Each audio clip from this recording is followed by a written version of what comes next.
Well, welcome to another episode of the Popcorn Conspiracy. I'm Dave G, and joining me today is my co-host. Hello, everybody. I'm Kyle.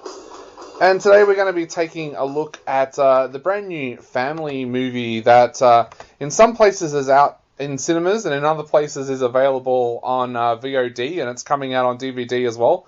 It's called Think Like a Dog, and it stars Megan Fox, Josh Duhamel, and Gabriel Bateman, a young actor who is really starting to act in a lot of stuff at the moment and starting to get really noticed. Basically, Gabriel Bateman plays a character called Oliver, and his parents, Ellen, Megan Fox, and Lucas, Josh Duhamel, are going through what is going to be potentially a divorce.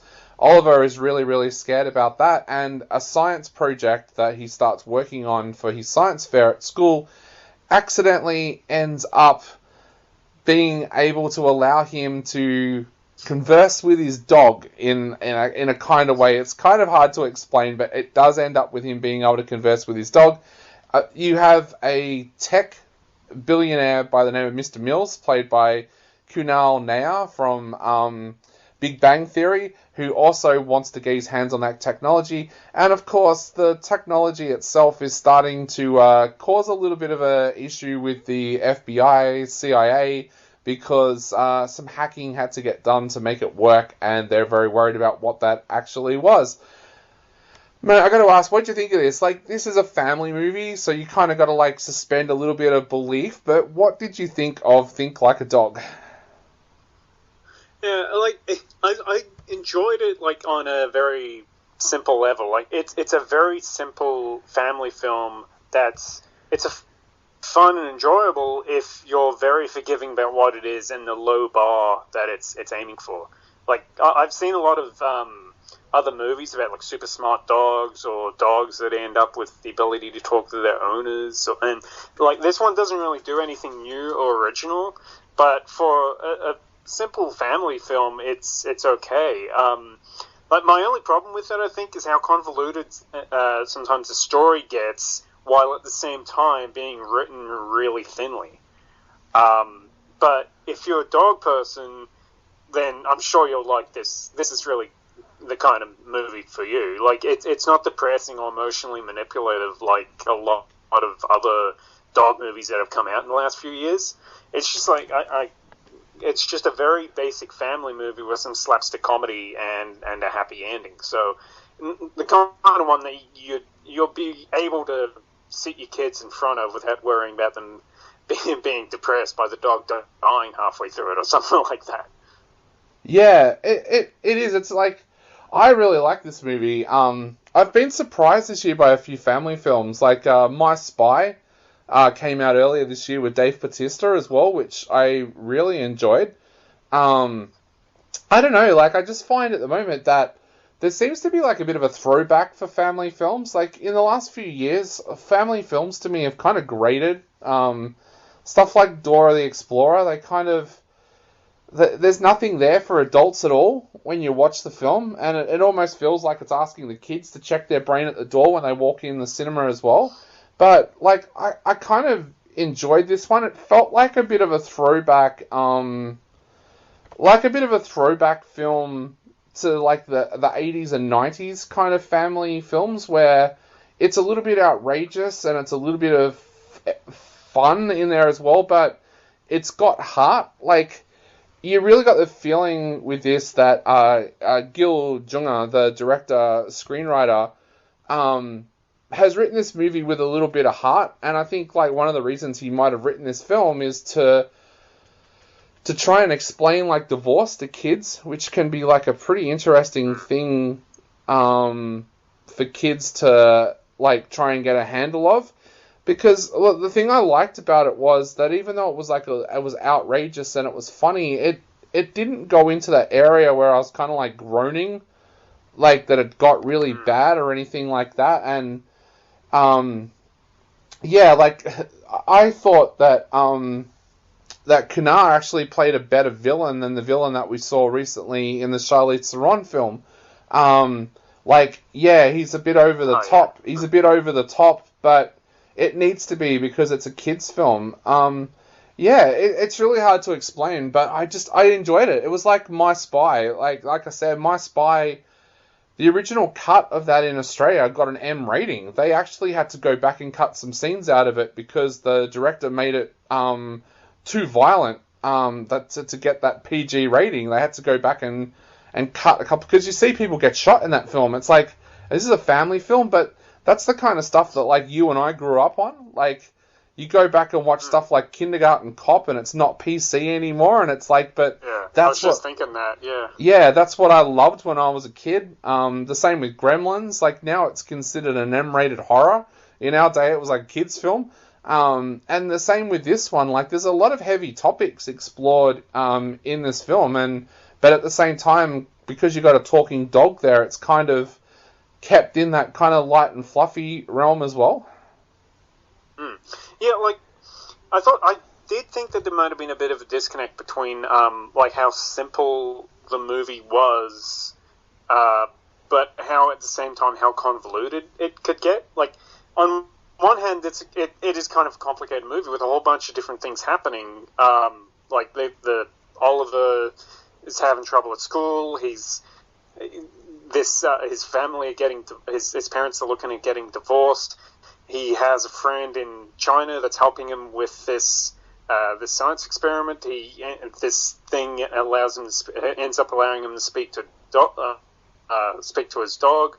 Then there's a kind of this agency that are trying to investigate what's going on with the satellite that they had to that he and his friend from China, Zing, had to kind of hijack in order to power up this technology that they're using.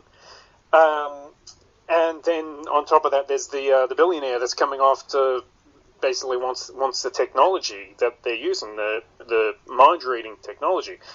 Like, there's a lot of stuff going on in it, but at very kind of surface level written. Like, the actual like the technology as it's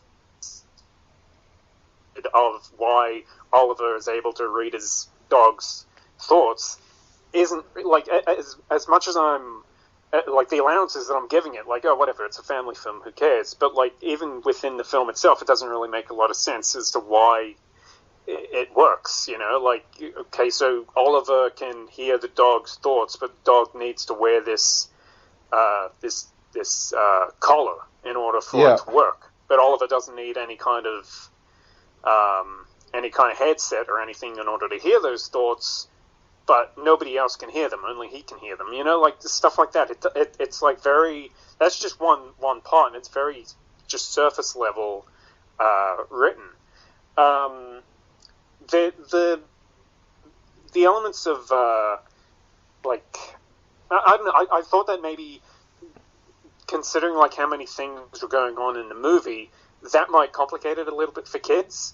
But at the same time, I did like the idea of, like, dealing with some other things, like, about growing up, like, because kind of the something that they're kind of going through with in the movie is, yeah, Oliver needs to try to grow up, but that kind of clashes with the, I guess, the whole moral that they're trying to teach, that, like, if humans thought like dogs and they were a little bit more, I don't know, not sweating the heavy stuff, then, like, things would work out a lot better for them.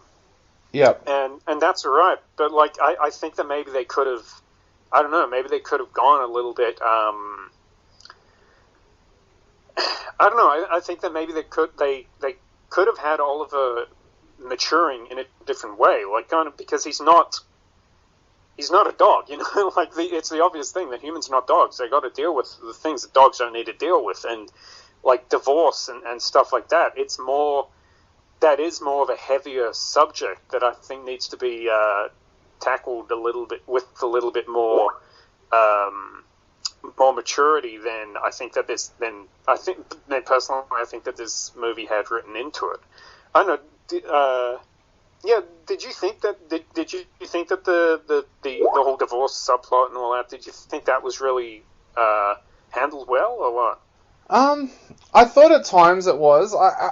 Like, yeah, it's completely ridiculous to think that you can approach divorce the same way as a dog looks at life. Like, I like the idea that it's the dog's ideas that helps Oliver. I don't want to give away too much. Gives Oliver ideas about how he can try and keep Lucas and Ellen together. Like, Yeah. I kind of liked that, but yeah, of course, you're not going to get the same counselling from your dog as what you are, like a family therapist, if you like need to go along and talk to a therapist or something like that.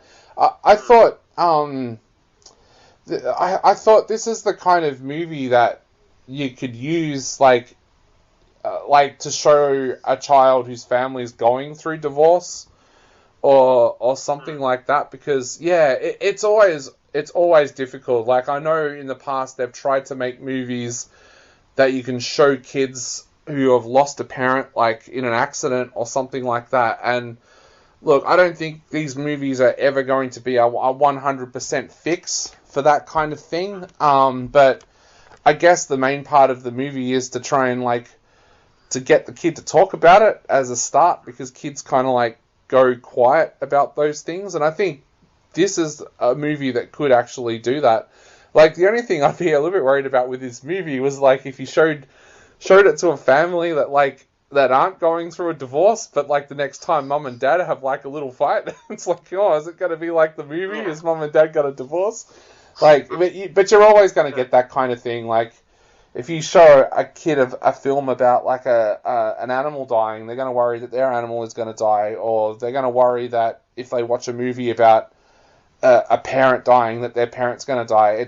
It just comes with the genre, sadly. But for me, judging this as a movie, I thought it generally did work because it didn't baby it. I think that's the thing that I liked the most about it. It wasn't it wasn't frightened to use words like divorce in there, which some of these movies would have. It would have been just oh, mummy and daddy's fighting. But in this one, they actually did bandy around words like divorce and split up and stuff like that. So, yeah, for that side of it, yeah, I did like it. Yeah, I do think that it maybe did, I was surprised to see them tackling kind of divorce in this movie. I know we're focusing very much on divorce, but I think that was really the that was, I guess, more of an interesting element of the film. The whole bad guy wanting to steal steal the technology and all that. That felt just kind of whatever, that's just the kind of stuff that you see in these kind of movies. But I think the interesting part of the movie was dealing with the divorce and stuff like that. So I think it was brave for them to introduce that into the movie. I do think that it maybe dealt with it in kind of it kind of, because it brings in kind of a Parent Trap kind of situation where he's trying to figure out Oliver's trying to figure out a way to get his parents to stick around, and for his dad not to take this job that would have him leave, and for them not to sell a house. And it's Oliver and his dog are trying to kind of sabotage their attempts to sell a house and stuff like that. I do think that maybe had the movie gone a bit more with the idea that, Oliver is a human. He need and tackling that situation as looking at it as not as a dog, but as a little bit more of a grown up, and understanding that just because his parents might not love each other anymore, that doesn't mean that they're going to stop loving him. Yeah. A lot of kids grow up in broken homes or with foster parents and something. And as I get older, and I see so many people talking about how representation in movies matter, I think that more movies should stop treating those kind of scenarios as the end of the world. I think Mrs. Doubtfire is the only movie that I can think of off the top of my head where the parents don't get back together, but it's still a happy ending. I liked. You know, like, There was one I think last year. I'm just looking it up as we talk about it. With Mark Wahlberg last year, which was about foster parents. yeah, that one I like that. Yeah, Instant Family. Yeah, I thought that Yeah. handled that really well was as well great. because that Yeah, was actually a comedy that was a tearjerker. Like the way it did it, but it did it well. Like it again, that's a kind of movie that you could kind of show a child that's going through that's going into a foster family and show them that even though your life is pretty crappy at the moment, it can get better. So yeah, it's like that. There's not very many movies that present foster parents as anything. Oh no, you're going to a foster home, and it's like the most. Oh my God, they're the Wicked pricks, Witch. and they're going to be treating you badly and stuff like that. Yeah, it's like it's really like very, very rarely do movies treat things like divorce, and even family movies do they treat things like divorce or being in a foster home as anything other than like the end of the world. Like whereas with that was a good Instant Family was a good movie because Isabella Mona or Merst or whatever she's calling herself now, that was something her character had to realize that, like, she wasn't going to have a happy ending living with her mum anymore. Like, her mum couldn't take care of her. Yeah. And these people wanted to. Yeah. You know, like, so that was something that was really cool. And that was an element that I thought was a little bit missing from this because, like I said, it wasn't... maybe had they kind of annexed the... had they kind of dumped the whole China element of the movie, but I know for reasons that I'll go into, I think that was out of the question. I think maybe had they just focused on the family and Oliver growing up and needing to deal with this, and just the whole thing with that being kind of just a means of telling this story, I think it could have been a lot more impressive had they gone in that route. Yeah, the other thing too I thought I liked with this movie was one of the things with these kinds of films that always gets judged is when you've got like big name actors appearing in them. Like we all remember what a mess The Pacifier was for Vin Diesel. Thank goodness Fast and Furious came along and he could get that off his resume. But like Dave Bautista, I thought did a great job with My Spy earlier this year. I thought Josh Duhamel and Megan Fox did a good job in this. I know a lot of people laughed when they heard that this movie was coming out and Megan Fox was playing the mum. But like people really need to start to realize that these people grow up. Like the original Transformers movie was over a decade ago now. Megan Fox is not a teenager anymore. Like people have got to try and remember that. And yeah, I know it kind of like feels a little bit weirder because Josh Duhamel was also in Transformers and like was older than her in the film, but I actually thought both of them handled this quite well. Like I've been a fan of Josh Duhamel's for a while because I loved him in Las Vegas television series when that first came out. But yeah, I thought like for Megan Fox, this is kind of a movie that's really showing that there's a different side to her acting. And yeah, I was quite impressed with it. I don't know why people kind of laughed at it. What did you think of Kunal Nair's performance? Because I know the poor guy hasn't been getting a lot of credit for this movie because for some reason people keep on thinking the bad guy in this film is played by the guy who was in Yesterday. They don't realise that it's even Kunal Nair. Like, there's been so many things online that I've read where they've been like, oh, the guy from Yesterday's in this film, he's really good. And it's like, no, it's the guy from Big Bang Theory. But what did you think of the performances, like with the two adults and also Kunal Nair playing the bad guy? I thought, I did think that Kunal Nair did a great job with what he had. Like I said, because the real interesting part, I think, was the family element. So the whole part of like this billionaire villain that wanted this technology. Like I said, because there's just so many things going on in this movie, had it just decided to focus on one element at a time, like had it ditched the divorce story and just focused on the billionaire and the billionaire wanting the technology, that would have been cool. Or if it had ditched the billionaire and just focused on the divorce story, that would have been cool. Yeah.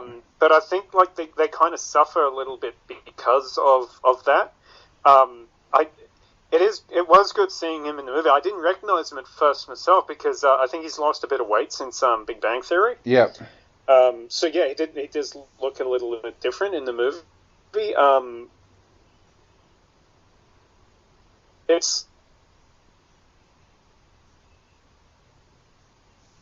I always see it, and they try to play like completely different.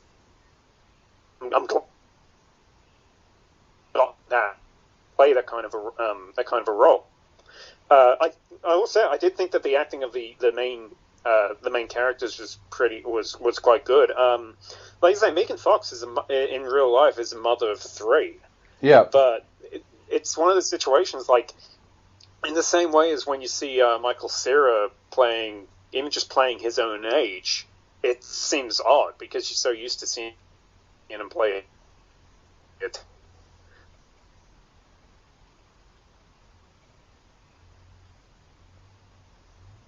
And I did think that Josh Duhamel was, but I think that was just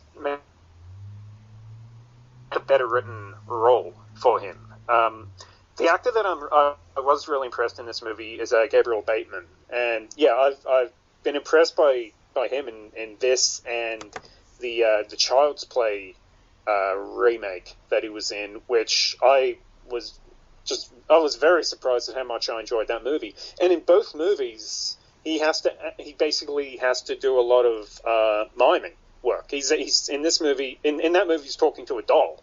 That's, that probably has it's a lot of mimicry and a lot of like the voice is added in later and stuff like that. And in this movie, it's the same thing, but with the dog. And so it's obvious, like looking at the shots they got of the dog and kind of how there's a few funny parts where it's like the dog has done something and then they've used the voiceover to try to make it work. Yeah. Like the dog's supposed to be like midway through a sentence, and then like say, "Oh, wait 1 second, I want to go back for another drink," and it's like he has a drink halfway through the scene, and then like it goes back to sitting and looking forward, like basically what it was kind of commanded to do. And so like I think Gabriel Bateman's done a great himself for such a young actor. He's done a great job in this movie. I'm kind of disappointed because at the moment, like being in lockdown and stuff, he's in the Russell Crowe movie Unhinged, and like that's out now, but we can't watch it at the moment because we're kind of stuck in this situation. So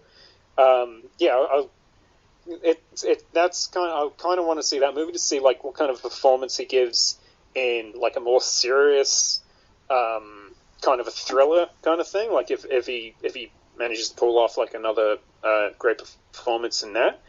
But yeah, just I guess I was surprised by how well all the actors did in this. Like you say, it is. Yeah, it's a pity. Like with Megan Fox, I guess she's played the hard body so much, and people just know her for the Transformers films that like they're not really willing to give her a chance that she can play anything else. Like. Yeah. You see that. Yeah, you're definitely seeing that with Robert Pattinson and Batman. Like people just say, "Oh, Robert Pattinson, he's a Twilight guy," and it's like, yeah, but have you not seen The Lighthouse? Have you not seen Remember Me? Have you not seen all these other films that he's been in? And most of them haven't. They've just seen. They just saw Twilight. So to them, he's just like they don't think that the guy can act. They just like instantly think, "Oh no, he's a sparkly vampire guy." And his Twilight co-star Kristen Stewart's the same. Like Kristen Stewart's made all these great art house films over the last few years, and now people are using Charlie's Angels to justify like, "Oh, I told you she was a bad actress," and it's like, mate, she's made all these fantastic art house films over the last couple of years that you haven't even bothered to go and see. And yeah, it's weird like that. And Gabriel Bateman was also in Lights Out as well, which was another movie that he had a huge part in. It's like for a young actor to be able to carry these movies, like he basically carries Think Like a Dog and he carried Child's Play. Like it's it's kind of scary. Like, you kind of look at him and think, is he going to be like the next Leonardo DiCaprio?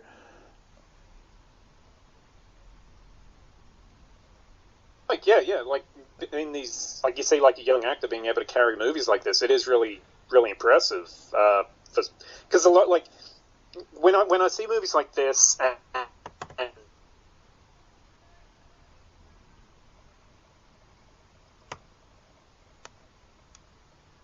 actors being able to and like how much just basically how tricky it would be just acting to a tennis ball on a string, like how believable you'd be able to make a role when you've got it, when you're up against that kind of restriction. Like that's why the acting in the Star Wars prequels is so on the like those are like full, like, those are adult actors and they can't really make it work. And here's a young actor, and a lot of his movies he's been carrying the entire film, and he's been doing it while acting off of a dog or acting off of a puppet. Yeah, and like he's done a pretty good job. So that I was impressed by. So I guess that leads to the big question now. What are you going to give this 1 out of 5? Well, I'm going to probably give this 2.5 out of 5. One thing I do think, I guess I didn't really get into, like something that my brother pointed out while he was watching it. A lot of this movie is actually filmed in China. I guess it was a Chinese co-production. And whenever there's story elements that are, whenever there's scenes or whatever that are filmed in China, it really is it's almost like it's a completely different movie. Like those, like whenever the scenes in America, it's about the actors and it's about the characters and it's about what they're interacting and doing and saying. But whenever the scenes are filmed in China, it's about where they are and how beautiful the cityscape is and how great the background is, and trying to prove that we're filming this in Beijing, China. I think sometimes, like, I've got no problem with like Chinese American co-production movies or whatever. I don't care about like nationalism, like Chinese nationalism in the movies or whatever like that. But I think that sometimes movies do suffer a little bit because of there's something we've talked about in the past, like when filmmakers try to appeal to the Chinese market and they hurt their movie in a way by doing that. Like with Tomb Raider, they basically changing entire characters and removing supernatural elements and stuff like that. Nothing like that happens here, of course. But yeah, I don't know. I did think that that was why I thought that a lot of the stuff with Mr. Mills, the billionaire stuff, why I thought a lot of that didn't really work, because a lot of that happens in China, and it happens with his Zing side character that we didn't even really talk about because he's so far removed from the main story of Oliver and his family. But you wouldn't really you like watching the first 5 minutes of the movie, you wouldn't really get that. So I don't know. I'll come at last here. I'll just say I'm going to give this 2.5 out of 5. I think it could have been a lot better had they maybe trimmed the whole thing about the satellite and the whole thing about his friend in China and all that, and had they just focused on just the family and the dog and the divorce and all that stuff, and had it just focused on that and not so much about this whole billionaire thing and not all about this international stuff, had they cut all that, I think the movie would have been able to do a lot more with the year and a half that they had to work with. So anyway, I'm going to give it 2.5 out of 5, and that is looking at it as like just a family film, like kind of whatever, Yeah, that when they do that when they're filming in another country, it's like when they filmed the few episodes of Everybody Loves Raymond in Italy, and you realize that they were so eager to get shots of the cast in front of famous Italian statues and stuff like that the writing of the episodes kind of really trailed off, and they'd start these little storylines of like, Ray's got a cold and he's depressed even though he's in Italy, but then they would like forget about it because it's like, hey, let's try and get a shot of Ray and Deborah standing in front of the Mediterranean Sea. Like, it's, yeah, and like like it suffered from that. Like, it felt like a lot of it was just made up on the spot rather than normally with the writing of that show. It was so tight that like the laughs flowed because it was kind of tight with a couple of ad-libbing, whereas with that it was kind of like, oh, that's a really cool statue, what shot can we get them in for that? And it's like, yeah, it kind of really showed. Having said that, though, I think I liked this movie a little bit more than you did. Like, I'm going to give it 4 out of 5. I just thought it's the kind of movie that, yeah, like I said, reminds me of my childhood. It kind of like touched on some deep stuff that you kind of wouldn't touch on in movies these days. It's the kind of movie that I think adults can get something out of as well. Like, I think there's a little bit of a retro thing in there, even for like people in their 20s, because yeah, it's Megan Fox and Josh Hamill, so you've kind of got that in there as well. Like, there was, yeah, just little elements of this. I described it as a friend recently. It kind of felt a little bit like a weird science with a dog, like as a way of describing it. So yeah, I'm gonna give it 4 out of 5. And that's it for this episode. Kyle gave Think Like a Dog 2.5 out of 5. I gave it 4 out of 5. Like I said, check where it is near you. In some places it's showing in cinemas, in other places it's on VOD, and I know it's coming to DVD very, very soon as well. So just check where the film is near you. But for now, I've been Dave G. And I've been Kyle. And we'll be back very, very soon with another episode of The Popcorn Conspiracy.